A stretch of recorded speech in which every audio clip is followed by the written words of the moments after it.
सुप्रभात। समाचार पत्रों की सुर्खियों के कार्यक्रम में आपका एक बार फिर स्वागत है। मध्य प्रदेश के उमरिया जिले के प्रमुख अखबार क्या कह रहे हैं, इसको लेकर हम फेसबुक के लाइव पेज पर है, यूट्यूब पर भी है, आप इसे प्रतिदिन देख सकते हैं। तो ले चलते हैं उमरिया की सुर्खियां। आज की बड़ी सुर्खियां क्या हैं और क्या कह रही है न्यूज़पेपर की हेडलाइंस उमरिया की। बिना देर किए हुए आपको दिखाते हैं। सबसे पहले आप उमरिया का ये बांधव भूमि का पन्ना है। उमरिया से प्रकाशित होने वाला ये अखबार है। इसने लीड पे लिखा है, मध्य प्रदेश में साल 2026 मनेगा कृषि वर्ष। मुख्यमंत्री मोहन यादव की आमतौर पर ही फ्रंट पेज पे प्रतिदिन खबरें छपती हैं और इसके साथ सोमनाथ स्वाभिमान पर प्रधानमंत्री मोदी ज्योतिर्लिंग का अभिषेक और दर्शन पूजन किया। और बाकी स्थानीय खबरों के पन्ने में चलते हैं। 8 नंबर पन्ना है ये बांधव भूमि का। देखेंगे कि उमरिया का बांधव भूमि क्या कह रहा है। हाई रिस्क प्रेगनेंसी मामले में बढ़ाएं जागरूकता। उप मुख्यमंत्री राजेंद्र शुक्ल कल जो मध्य प्रदेश के उप मुख्यमंत्री हैं वो उमरिया पहुंचे थे और वहां पर उन्होंने बैठक ली और उचेहरा धाम में रुक्मणी विवाह का भावपूर्ण वर्णन हुआ है। कक्षा 9 के 51 छात्र छात्राओं को साइकिल वितरण की गई है और हजारों वर्ष बाद भी जीवित है हमारी संस्कृति की परंपराएं। सागरेश्वर धाम में अभिषेक हुआ है और शहर के भीतर बाघ घुस गया। कहां पर घुस गया? मानपुर में घुस गया है। शहर के भीतर जो है वो बाघ घुसने की खबर आई है और जेल निरीक्षक व विधिक साक्षरता कार्यक्रम का आयोजन किया गया है। तो ये उमरिया का बांधव भूमि। और उमरिया का दूसरा अखबार ये दैनिक पत्रिका क्या कह रहा है उमरिया में, ये आपको दिखाते हैं। फ्रंट पेज पे देखेंगे आप स्क्रीन पे। अस्पताल समय पर अस्पताल पहुंचे चिकित्सक के लिए मरीजों को यहाँ वहां भटकना न पड़े। क्योंकि स्वास्थ्य विभाग के मंत्री भी हैं राजेंद्र शुक्ल और वे कल उमरिया पहुंचे थे और स्वास्थ्य विभाग की बैठक ली थी, निरीक्षण किया था अस्पताल का। उस खबर को प्रकाशित किया है। और 18 वर्ष की आयु पूर्ण करने वाले छात्र छात्राओं से फार्म 6 भरवाए।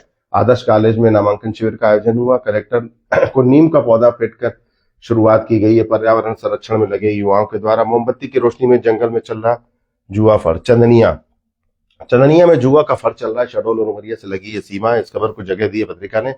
और विकसित भारत संकल्प को पूरा करने कार्यकर्ताओं पूरी निष्ठा के साथ संगठन के कार्यों में जुट जाएं, ये भी लिखा है। तो पत्रिका के बाद आपको दिखाते हैं नई दुनिया ने क्या लिखा है। नई दुनिया का उमरिया का पन्ना है। ये भी अस्पताल की ही खबर है।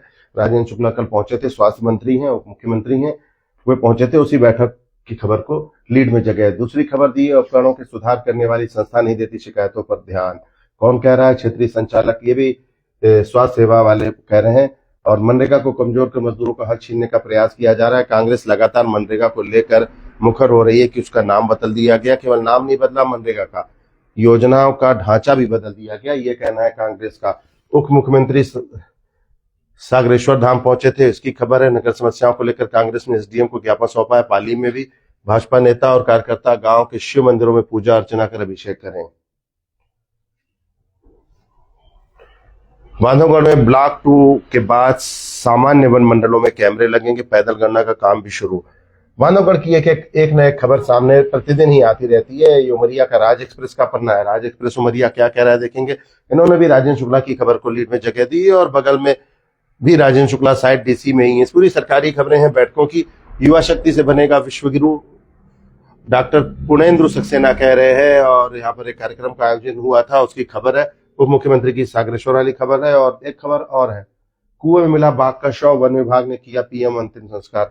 कुएं में जो बाघ का शव मिला था उसके नाखून आदि कुआं खाली कराने के बाद निकाला गया, ये भी लिखा है। नया कानून गरीबों के काम के अधिकार पर हमला है, वही कांग्रेस की पत्रकार वार्ता की खबर है। तो ये थी पत्रिका की बांधव भूमि की प्रमुख खबरें। और इसके बाद देखेंगे कि हरी भूमि क्या कह रहा है। ये हरी भूमि का उमरिया का पन्ना है। इन्होंने भी वैसे ही उप मुख्यमंत्री को जगह दे दी है। सभी अखबारों में उप मुख्यमंत्री की लीड की खबर को जगह दी है कि उप मुख्यमंत्री यहाँ पर पूजा अर्चना कर रहे हैं, फिर उप मुख्यमंत्री बैठक कर रहे हैं और आदर्श कॉलेज में नव मतदाता नामांकन शिविर प्रारंभ हुआ है। तो ज्यादा कुछ हरी भूमि ने भी नहीं लिखा। लगभग समाचार पत्र जो है उसी खबर पर लिखे हुए हैं उप मुख्यमंत्री के कार्यक्रम को लेकर। ये उमरिया खबर है, उमरिया से प्रकाशित होने वाला अखबार। देखते हैं क्या कह रहा है। दुग्ध उत्पादन को 20% तक बढ़ाना सरकार का लक्ष्य, मुख्यमंत्री डॉक्टर मोहन। और रेत माफिया का तांडव, नायब तहसीलदार पर हमला, ये शहडोल की खबर है, सामने के पन्ने में जगह दी है। और 70वें अति विशिष्ट रेल सेवा पुरस्कार 2025 में दक्षिण पूर्व मध्य रेलवे को विशेष सम्मान मिलेगा, ये खबर है। और एक और खबर है रेलवे की, उमरिया की खबरें इसमें नहीं है। उमरिया के पन्ने में अब चलिए भास्कर बताते हैं आपको, दैनिक भास्कर क्या कह रहा है। दैनिक भास्कर ने देखिए सेकंड लीड दी है उप मुख्यमंत्री को, और लीड में समस्या की जगह दी है। चैम्बर में भरने के बाद नाली से होकर गुजरने वाला पाइपलाइनों में घरों तक पहुंच रहा पानी, चैम्बर से जो पानी है, गंदा पानी है, वो चैम्बर से नीचे जा रहा है और पाइपलाइन से घरों तक पहुंच रहा है। पानी की गुणवत्ता को लेकर, दूषित पानी को लेकर लगातार खबरें आ रही हैं, और ओवरलोड वाहनों के चलते उफरी की रोड उखड़ गई है, ये भी लिखा है। और कर्म के साथ प्रभु के नाम का स्मरण भी जरूरी है। ये करकेली में जो कार्यक्रम चल रहा है श्रीमद् भागवत महापुराण का, उसको लिखा है। शिकार का पीछा करते हुए कुएं में गिरा था बाघ। जो बाघ कुएं में गिरा था, जिसका शव मिला था, इसके बारे में वन विभाग ने खुलासा किया है कि शिकार करते हुए ये वहां पर पहुंचा था और इस कारण कुएं में गिर गया था। तो ये थी उमरिया जिले के प्रमुख स्थानीय और प्रादेशिक समाचार पत्रों की खबरें। अगले पेज पर, अगले लाइव कार्यक्रम में अनूपपुर और शहडोल के भी कार्यक्रम को देखना न भूलें।